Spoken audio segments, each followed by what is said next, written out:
HCI Colab, red colaborativa para soportar los procesos de enseñanza-aprendizaje en el área de interacción humano-computador a nivel iberoamericano.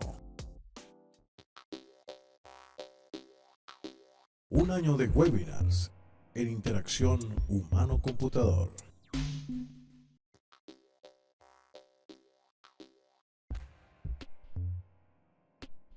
Bienvenidos a esta sección de webinars. Hoy nos acompaña Víctor Penichev desde la Universidad Castilla de la Mancha, España, con el tema Emociones en HCI. Muchas gracias por la presentación y nada, pues es un gusto estar en la red HCI Colab presentando un webinar, ¿no? En este caso de emociones en HCI y nada, pues con este foro tan estupendo como siempre, gente tan conocida muchas veces. Bueno, la charla que me gustaría ofreceros en algo relacionado a lo que estamos trabajando ahora nosotros mucho, que son las emociones. Aunque bueno, es algo que se viene trabajando desde hace mucho tiempo como veremos. Agradecer a las redes, tanto de IPO, Chispe, por supuesto, y HCI Colab, que hacen posible pues, todo esto, que nos ponen muy cerca a gente que trabajamos en cosas pues, relativamente parecidas y además pues conseguimos saber qué están haciendo los demás y es un punto de unión, de colaboración también, todo esto, ¿verdad? Para que sepáis un poquito de dónde vengo, aunque bueno, la mayoría lo sabéis, pues vengo de España, concretamente Castilla-La Mancha, concretamente de Albacete. Es una ciudad muy pequeñita, con un muy buen queso, vino, jamón, unas comidas estupendas. Esto sabéis que siempre lo pongo para los que ya me conocéis, pero hay que venderlo. Es la ciudad de la cuchillería, el Quijote, los molinos, hay unos pueblos estupendos, naturaleza, toros, a mí no me gustan, pero bueno, ahí lo vamos a hacer. Y una muy buena feria declarada de interés turístico internacional. El fútbol está un poco venido a menos, pero bueno, Iniesta sigue siendo nuestro. Nuestro porque nació aquí, nada más, en Albacete. La Universidad de Castilla-La Mancha es de la cual procedo y bueno, pues está en el ámbito de también junto a un parque científico y tecnológico de Castilla-La Mancha. El grupo de investigación nuestro, el ISE Research Group, bueno, pues fundamentalmente está formado por las 4 personas que están en plantilla, que son los compañeros María, José Antonio, Ricardo y yo, pero tenemos muchos colaboradores pues, que han hecho la tesis con nosotros y siguen vinculados de algún modo, estudiantes, etc. La verdad es que es un grupo humano pues, bastante importante. Trabajamos fundamentalmente en técnicas de interacción, en definición de nuevos mecanismos de interacción, en interfaces de usuario distribuidos, objetos tangibles, colaboración, etc. Y bueno, pues vamos a meternos un poco en materia ya. He intentado ir rápido en esta mini introducción a mí mismo y al grupo de investigación de la ciudad. Y nada, pues vemos qué es esto. ¿Qué es esto? Esto es alegría, estamos hablando de las emociones, esto es fado, esto es miedo, asco, sorpresa y esto pues tristeza. Estas son las 6 emociones básicas humanas, por Ekman en el 72, en muchas clasificaciones, pero esta para empezar pues siempre nos vale, nos es de mucha ayuda. Según la RAE, una emoción, según la RAE digo, porque luego para nosotros en informática y en computación será otra cosa, parecida pero otra cosa, ¿no? Dice que es una alteración del ánimo intensa y pasajera, agradable o penosa, que va acompañada de cierta conmoción somática. Entonces aquí vienen ahí unas palabrotas, ¿no? Que conviene destacar. Conmoción, movimiento o perturbación violenta del ánimo o del cuerpo, muy interesante, veremos por qué. Y somática, dice, perteneciente relativo a la parte material o corpórea del ser animado. Es que la emoción es muy subjetiva, pero también es muy física. Y eso es un poco pues, lo que quería comentar.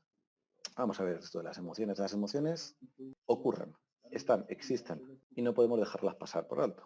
Están ahí. Nosotros diseñamos para personas que se emocionan, que tienen emociones, que sienten.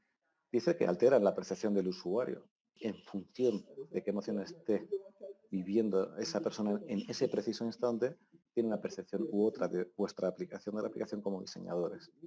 Alteraron los sentidos.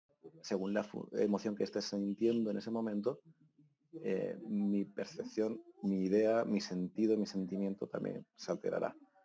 No son constantes, van variando. Eso es un problema, porque no estoy siempre de la misma manera. Es que puedo cambiar la emoción en nada, en cuestión de segundos, ¿no? Es una reacción subjetiva ante un estímulo. Otro problema es que es diferente en cada persona. Cada persona siente, padece, se emociona, se alegra de formas diferentes. Además, son, como decía, y lo decía precisamente en la definición, son tan potentes que pueden provocar un cambio físico. Además, las respuestas son normalmente automáticas.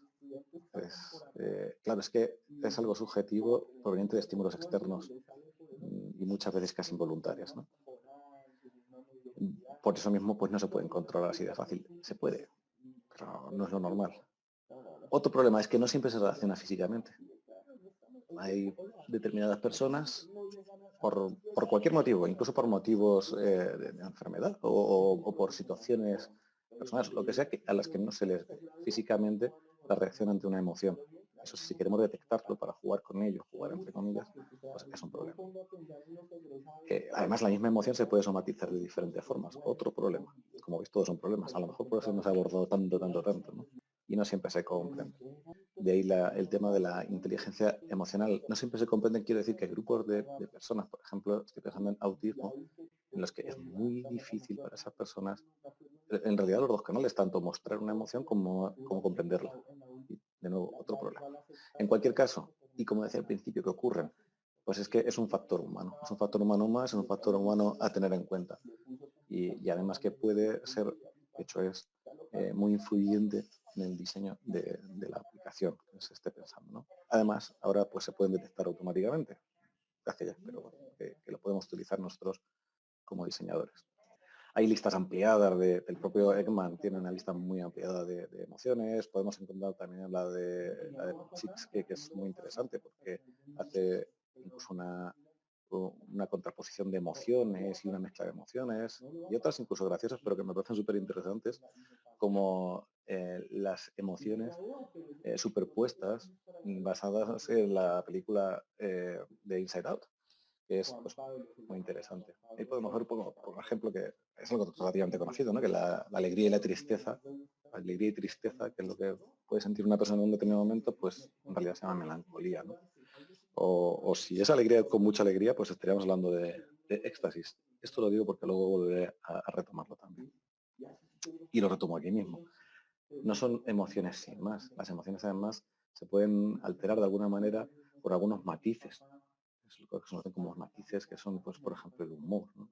Que puede estar en un determinado momento una persona, la valencia, que puede ser el grado de negatividad, de positividad en esas emociones también, la excitación, el arousal, ¿no? Que se conoce, el grado de energía, con lo que se expresa, se siente la emoción y el estado de ánimo.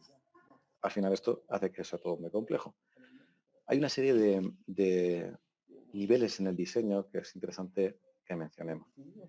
Niveles que si estudiamos al ser humano, pues desde el punto de vista fisiológico hay un nivel en el diseño, ¿no? Son reacciones físicas. Desde el punto de vista cognitivo también es otro nivel importante a tener en cuenta. Como los datos, o sea, como el ser humano procesa los estímulos recibidos, y luego conductuales, pues qué cambios se generan en el comportamiento en función de eso que voy percibiendo. De ahí, de esos componentes, pues surgen las teorías de la emoción fisiológica, neurológica o cognitiva. Dando un saltito más, nos metemos en una clasificación muy interesante que es donde yo quería llegar, de niveles de diseño hecha por Norman, que separa, pues lógicamente, en tres niveles: el visceral, el conductual y el reflexivo. El nivel visceral es lo más automático, lo más genético, lo más primitivo. Es un juicio muy rápido de si es bueno o es malo, seguro, peligroso. La primera impresión que sientes, ¿no? Se envían, por tanto, las señales que correspondan a aparato motor, pero este nivel visceral se puede inhibir o intensificar, es decir, se puede modificar, puede variar en función de los otros niveles, que son el conductual y el reflexivo. El siguiente nivel, el conductual, tiene más que ver con procesos cerebrales, ¿no? Con cómo se controla ese comportamiento. Y de nuevo, estas acciones se pueden ver inhibidas o intensificadas por la siguiente capa, la reflexiva, o al revés, pueden cambiar la anterior. Este no es consciente. Aquí es donde se centra, como después veremos, más la usabilidad. Y el nivel reflexivo, pues es, como dice, pues la parte más contemplativa del cerebro, ¿no? La reflexión, el pensamiento acerca de concretamente algo que estás sintiendo, estás viendo, que estás viviendo, es consciente, es la conciencia, experiencia, memoria, etcétera. En el diseño visceral, pues hablando ya de diseño, si se realiza un diseño visceral, es muy importante la apariencia, el grafismo, la belleza, porque al final esto de que una imagen vale más que 1000 palabras, esto de que el TER de los 5 segundos, que es lo primero que ve y siente un usuario, ¿no? La figura, la forma, el peso, el tacto, la primera impresión, ese impacto inmediato es cómo de apetecible es importante. En cuanto al diseño conductual, pues estamos hablando más bien del uso, ¿no?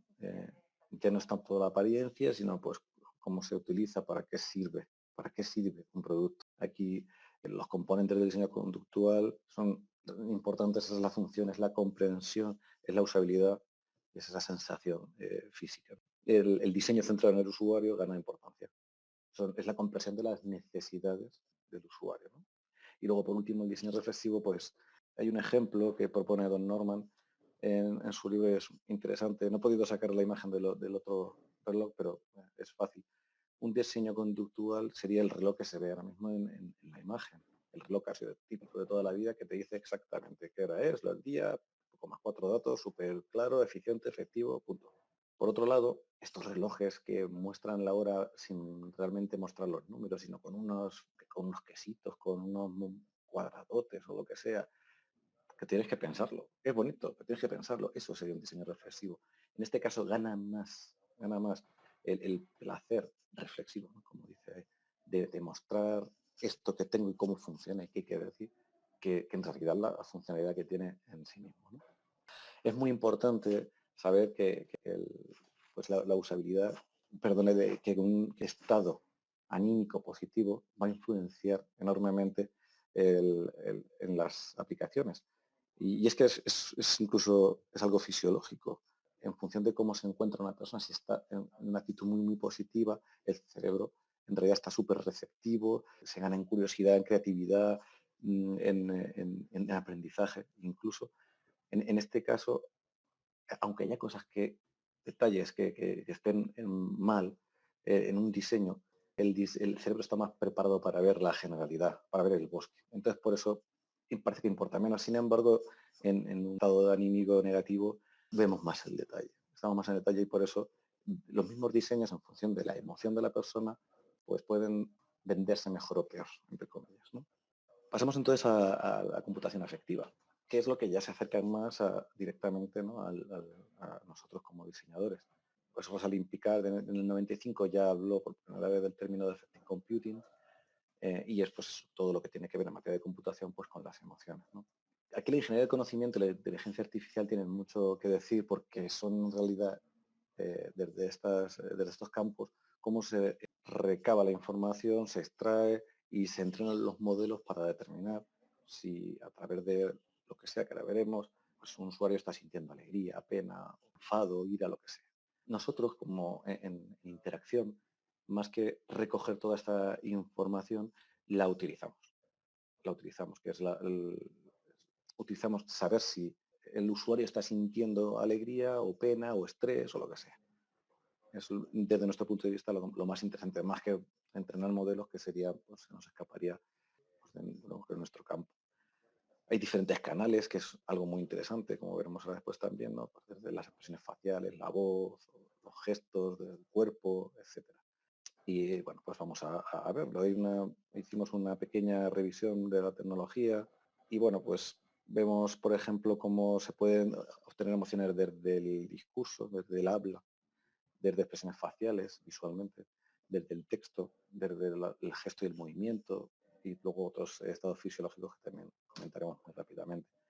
Desde el habla, pues hay dos canales muy a destacar, ¿no? El canal primario, que es pues, lo básico, son relaciones sintácticas y semánticas, y que a partir de ahí pues, obtenemos información, pero, y este es el problema, es que hay un canal secundario que sería en realidad la información paralingüística, que en realidad sería el tono, sería el estado emocional, los gestos, de la persona. El ejemplo típico de decir qué divertido o qué divertido. Sería muy diferente, es lo mismo, sintáctica y semánticamente, ¿no? Por el canal primario, pues bueno, es que eso, algo es divertido, pero con el resto de información que un usuario puede ofrecer, pues a lo mejor lo que está diciendo es algo sarcástico y realmente pues no quiere decir que sea divertido, ¿no? Pues ahí está el problema, ¿no? En el uso del habla. Hay muchas aplicaciones que se pueden utilizar para ello, como las que veis aquí en pantalla. En función de la aplicación, pues te ofrecerá una API SDK, requerirá una conexión a Internet y te ofrecerá una información u otra. No todas ofrecen lo mismo. Pues aparte de ofrecer una detección de algunas emociones, otras también ofrecen una detección de algunos de los matices. A partir de las expresiones faciales, bueno, pues obviamente pues los labios, la nariz, la boca, etcétera, los músculos de la cara, pues se puede también determinar esa emoción. De nuevo tenemos el mismo problema, porque los gestos al final no lo dicen. Hay otras aplicaciones, como pueden ser Emotion API de Microsoft, Afectiva, etcétera, y pues lo mismo, tenemos un artículo relacionado con la tecnología por si alguien quiere extenderse en esto. A partir del texto, pues en este caso, claro, tenemos un problema adicional y es que pues puede haber errores en el deletreo, puede haber diferentes tipos de lenguaje, puede haber un lenguaje barrio bajero, además si estamos analizando chats, imaginaos cómo escribe la gente a veces, ¿verdad? Pues eso se tiene que preprocesar, añade otra dificultad, pero bueno, de nuevo también se nos escapa, nosotros lo usamos para determinarlo. Hay otras aplicaciones como las que vemos aquí, de IBM, y el tema de los gestos y el movimiento, pues no está tan claro. Aquí lo que sí está claro es que hay una relación directa, obviamente, con las emociones, eso seguro, ¿no? Pues, por ejemplo, una persona que está asustada por algo tiende a huir de aquello que le produce el susto, mientras que una persona que está muy contenta o con sorpresa o muy cabreada tiende a acercarse a aquello que le está produciendo esa sensación. Entonces es un campo también interesante. Y luego los estados fisiológicos, como puede ser pues, la electricidad, perdón, la actividad electrodérmica de la piel, los músculos faciales, la dilatación de las pupilas, la frecuencia cardíaca, respiración, etcétera. Incluso el brain training, ¿no? Eso, pues es muy interesante y puede complementar, que es la idea, puede complementar pues toda esta información que se obtiene y cualificarla un poquito también y mirar los diferentes niveles y demás. No hay mucho para detectar, pero lo que sí es cierto es que esos otros sensores normalmente no son muy caros. Por ejemplo, uno de los más caros hasta ahora, si intentando ganar algo de sensibilidad, puede ser los medidores de actividad electrodérmica, porque valía pues, a lo mejor más de 1.200 euros, una cosa así. Pero, por ejemplo, Fitbit ha sacado ahora mismo una pulsera que vale 350 euros y lo lleva y es SDK para poder utilizarlo. Bueno, pues la computación efectiva es algo prometedor, está claro, es un campo prometedor. Muchos aspectos que mejorar, pues desde cómo mejorar entornos ruidosos o detectar cambios muy sutiles o el sarcasmo, o el problema de las gafas, los movimientos del cuerpo, etcétera. Pero que además también el tema de la velocidad en la detección, nosotros detectamos muy rápidamente, mientras que las máquinas a lo mejor les cuesta más.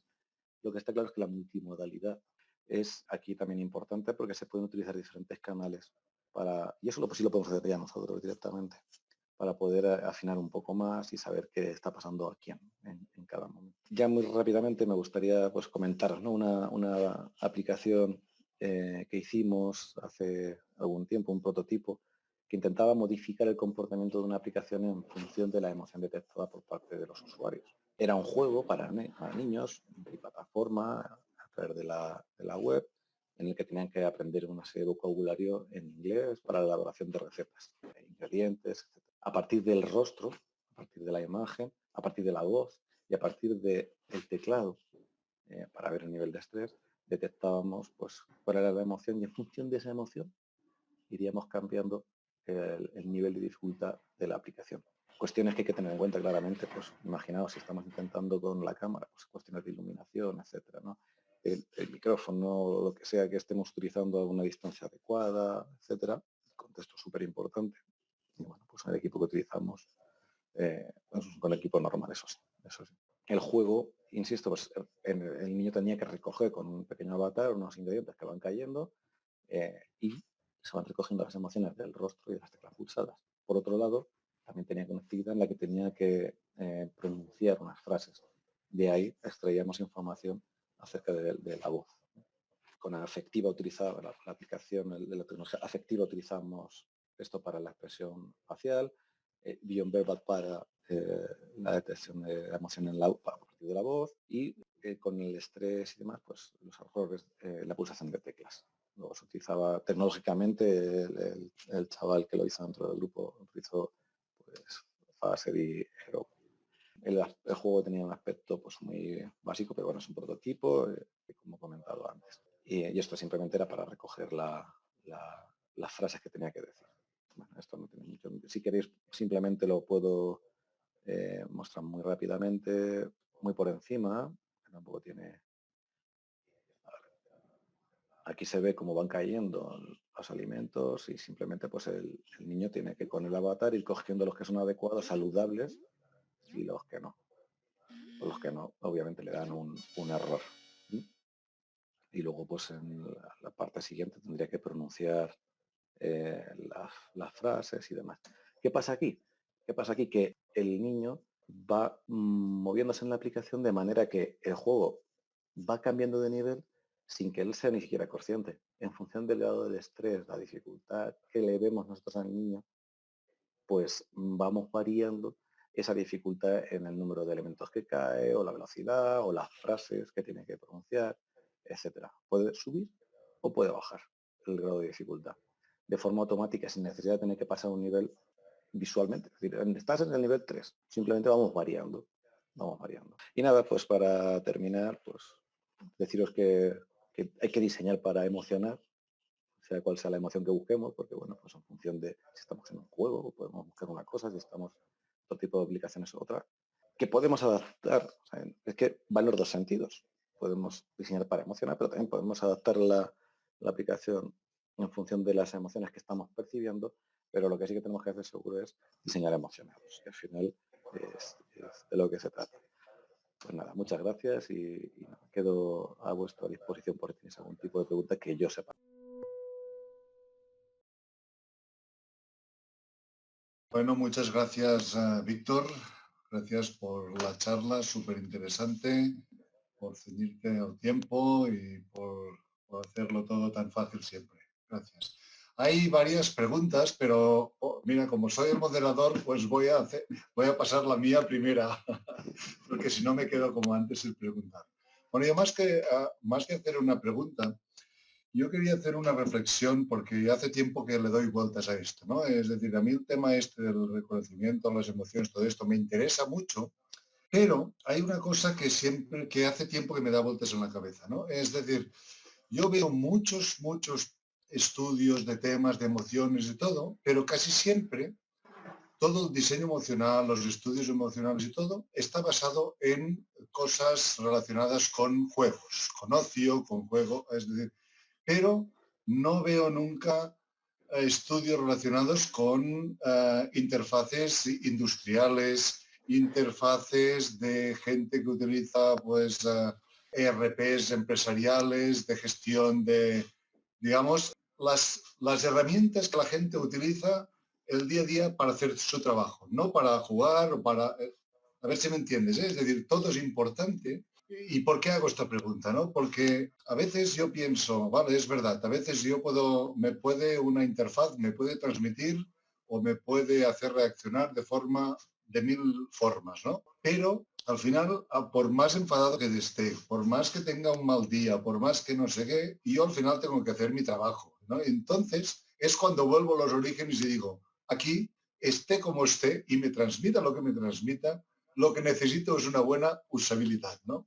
Bueno, quería saber, a ver, tú qué piensas de esto.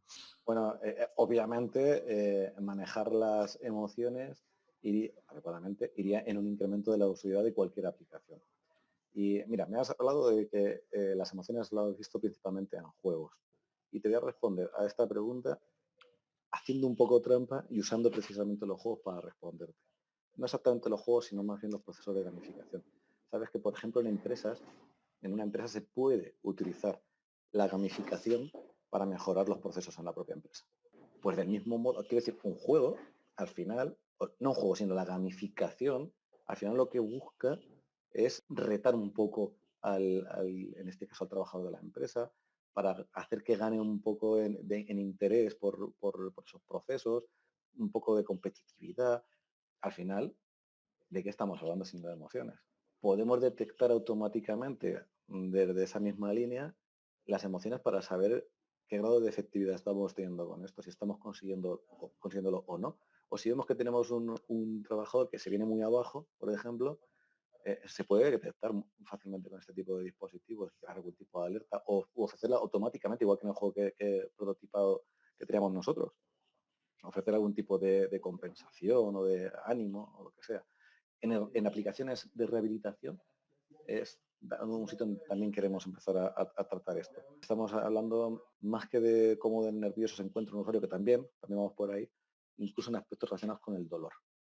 No sé si he respondido a tu Sí, sí, cuestión. sí, no, no, la verdad es que es un tema, a mí me gusta esto, debatir todos estos temas, ¿no? Porque es muy interesante, ¿no? No, aquí yo creo que podríamos estar una tarde hablando de esto, ¿eh? Ya lo haremos un día que nos podamos reunir con una cerveza o un buen vino al lado.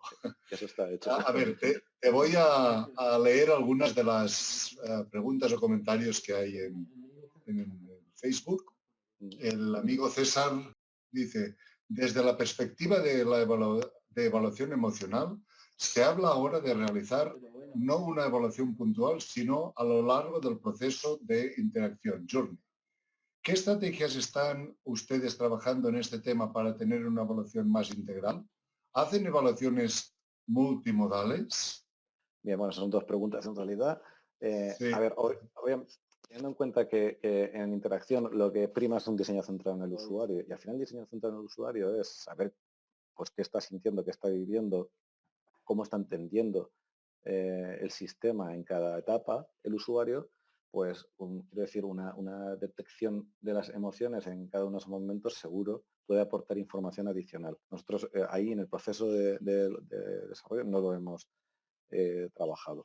Pero vamos, obviamente ofrece información adicional que puede ser muy importante, muy interesante. La otra pregunta era acerca de la multimodalidad, y eso sí que lo estamos haciendo. Bueno, de hecho la aplicación esta, que aunque es un prototipo muy sencillito, es multimodal, porque lleva 3 canales con los que nosotros trabajamos para determinar esa emoción. Y de hecho en lo que estamos trabajando ahora mismo que es precisamente José María García, que está haciendo su tesis doctoral en emociones y es el alma mater de este trabajo. Ahí estamos buscando cómo canalizar diferentes vías de las que se reciben las emociones o incluso los matices para centralizarlos todo en solamente un módulo. O sea, que sea muy modular y que a través de eso, de lo que él está haciendo, se pueda coger cualquiera de los canales que estamos viendo, incluso cualquiera de las tecnologías dentro de uno de los canales, para poder utilizarlos todos, sacando información acerca del estado afectivo de la persona concreta. O sea que sí, claro que se puede, se debe, de hecho es lo que afina un poco más el tema de las emociones, sin ninguna duda. No solamente la detección de emociones en sí, sino como digo también los matices o los aspectos fisiológicos que ayudan mucho a determinar los grados también en las emociones. muy bien. Bueno, te leo de Rosana, una pregunta desde Argentina. Dice, hola Víctor, me gustaría saber si trabajaron en reconocimiento de emociones negativas en texto y también en la detección de conflictos entre los usuarios en este tipo de interacciones. Estamos trabajando en estos temas en contextos de aprendizaje de grupos online y nos vendría bien contar con otros puntos de vista y experiencias. Gracias. Pues no, eso no lo hemos trabajado nosotros. Lo más cercano que hemos trabajado en realidad es en el tono de e-learning con el tema de las emociones. Pero esto exactamente lo siento, pero creo que no te voy a poder ayudar mucho. Aquí sí, de todas maneras, no sé si irías más por el tema de la detección de quizás insultos o frases más sonantes o lo que sea, y no sé si tendrá más que ver con ingeniería de conocimiento e inteligencia artificial. Pero bueno, desde luego algo en interacción, en materia de interacción seguro se puede hacer, eso no me cabe la menor duda y nada más me parece muy interesante el tema. Muy bien. Bueno, una pregunta ahora desde México, Zacatecas. Gerardo Ortiz. Dice, buenos días y muchas gracias por tan excelente presentación. Hablo sobre las tecnologías para detección de emociones. Mi pregunta es, ¿han utilizado estas tecnologías para la detección de emociones en realidad virtual? ¿Cuál? No para realidad virtual. Además es que, ¿sabes lo que pasa? Que en realidad virtual, bueno, en función de qué tipo de realidad virtual estamos hablando, pero en términos generales hay que tener en cuenta que ya las aplicaciones de realidad virtual, todo el aparataje necesario, ¿no? Es demasiado, ¿no? Los cascos, los guantes, etcétera. Ya ahí tenemos un pequeño problema, ¿no? Porque esto sería añadir más. Si necesitamos, por ejemplo, obtener la emoción que está sintiendo una persona a través de la cara, lo vamos a tener muy complicado, porque si lleva un casco, a ver cómo obtenemos la información ahí. Pero bueno, hemos dicho que es multimodal. Entonces, si no un casco, a lo mejor sí que podemos utilizar sensores dentro de los propios guantes que me detecten otro tipo de señales, ¿no? Porque aquí la biometría podría ser interesante. Por ejemplo, la aceleración del ritmo cardíaco nos puede ofrecer información en un juego de primera persona de si está demasiado acelerado o no. O si un niño, al tratar, por ejemplo, fobias por medio de realidad virtual, que es un programa muy recurrente en nuestro entorno, ¿no? De HCI, pues aquí seguro que puede ayudar mucho a ver el tema, a detectar el tema de la respuesta galvánica de la piel, etcétera. Ahí yo sí que lo veo. Problemas tendríamos a nivel tecnológico si nos choca los dispositivos que estemos utilizando, pero como se pueden utilizar tantas cosas, no sé si aquí sería también, por ejemplo, muy interesante porque hay algunos que son menos aparatosos, utilizar señales de las ondas cerebrales. Bueno, son, a pesar de lo que se ve por ahí, pues, es más digital, es más 1-0 que otra cosa lo que podemos utilizar nosotros, pero a veces puede ser suficiente también. Bueno, hay muchos sensores que podemos utilizar, más allá de lo que a lo mejor se suele utilizar, ¿no? Que es el reconocimiento a partir de la cara, y desde luego lo hace, lo enriquece en este tipo de entornos, sí.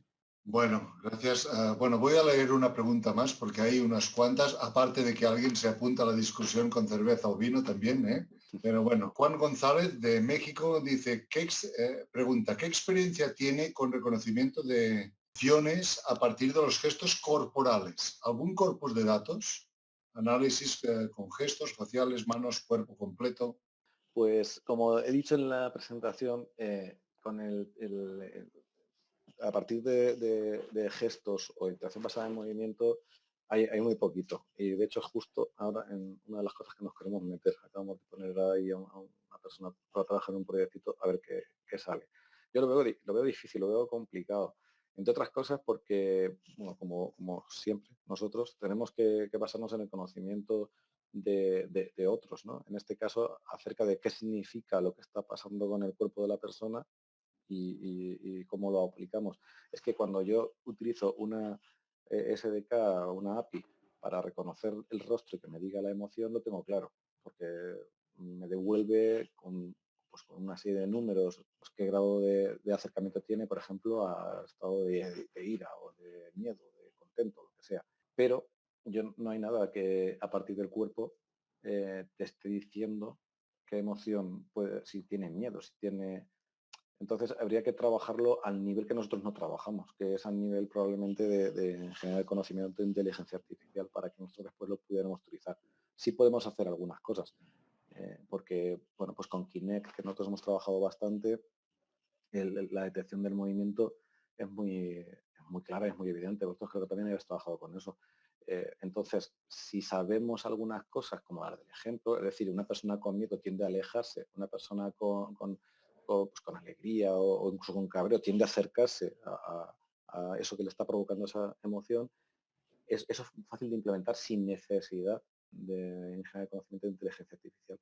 Y utilizando otros factores biométricos, pues también se puede enriquecer. Entonces, bueno, pues siempre se puede hacer algo. Y ahí eso es lo que queremos mirar precisamente ahora, entre otras cosas. Eso es lo que queremos. Muy bien. Bueno, ya para finalizar, justamente al hilo de algo que decías, Pablo Torres comenta, más que una pregunta, pues que aplicaciones como Afectiva, Microsoft API, que devuelve una gran cantidad de emociones neutras, ¿no? Entonces él dice, primero dice cuál es tu sugerencia para el tratamiento en diseño, pero después comenta que más que inquietud, un aporte en el estudio que hemos realizado. Es necesario completar las herramientas como Afectiva Microsoft API con una valoración subjetiva basada en observación de expertos. Bueno, Bueno, todo es subjetivo en realidad, todo el tiempo. Estamos hablando todo el tiempo de subjetividad. Entonces, aunque haya datos, haya números que nos dicen con aparente objetividad cuál es la emoción que está detectándose en un usuario determinado, por ejemplo, si utilizáramos pues afectiva o la herramienta que nos proporciona Microsoft, nos devolvería un número. Cuanto más próximo esté al 1, pues más cercano estará de ser real la emoción que se está queriendo detectar. Es verdad que, bueno, que es lo que podemos hacer en realidad es utilizar otros canales para enriquecer esa información y evitar incluso falsos positivos en eso estamos, en eso es con lo que hay que jugar, ¿no?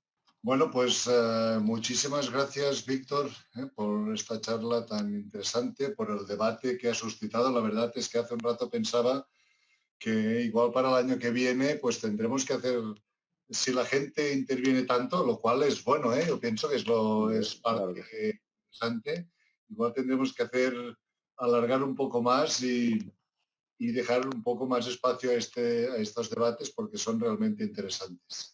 Gracias, Víctor, gracias a todos los asistentes. Y antes de finalizar, quería hacer dos apuntes. Uno es que esta semana, algunos los miembros de la red ya lo sabéis, ha salido publicado en la revista Interaction de ACM un artículo que escribimos con César y con Jaime y con Witsi, en el cual contamos justamente la experiencia de los webinars.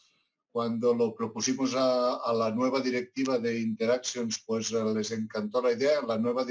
Los nuevos editores de Interactions están muy abiertos a colaboraciones de este tipo. Incluso en un principio nos propusieron que lo hiciéramos en español y en inglés. Al final, pues lo digo porque los veo más abiertos que anteriormente a que contemos lo que hacemos gente del mundo no anglosajón, o de habla inglesa, ¿no? De otros sitios, a que les contemos y lo ven muy bien, además con un buen respaldo, con un buen feedback y muy bien. Y después la segunda es que, bueno, hoy, coincidiendo con este webinar, como ya nos acercamos a final de año, como sabéis, esta iniciativa en principio iba a ser solo un año, por eso se llama un año de webinars. Es decir, después del primer año, como la cosa funcionó bien, pues nos animamos a hacer un primer año, segunda edición, ¿no? Y ahora vamos a hacer otro año de webinars, tercera edición, siempre y cuando pues haya suficiente número de gente que se anime a participar, porque yo pienso que lo interesante es pues que haya colaboraciones de todo tipo y pues eso, ¿no? Que sean de ámbitos muy distintos. Con lo cual, ahora justamente en cuanto terminemos, pues difundiremos ya el Call for Webinars del año que viene para que la gente pues se anime a participar y teniendo siempre en cuenta que esto que lo hacemos es totalmente altruista, es porque sí, porque queremos hacerlo, porque nos gusta compartirlo y además pues eso, ¿no? Que con licencia Creative Commons para que todo quede un repositorio de temas en HCI, pues que todos podamos utilizar y quien quiera pueda utilizarlo. Pues bueno, pues gracias, sin más, gracias Víctor de nuevo, gracias Gracias a Arturo vosotros. y gracias pues a los asistentes y enhorabuena pues a todos los de esta red porque esto es una iniciativa muy interesante y gracias a Darío y a Luis de la UNAD por darnos el soporte logístico que es de un valor Sin duda. incalculable. Muchas gracias a todos. Gracias. Chao. Chao. Un año de webinars en interacción humano-computador.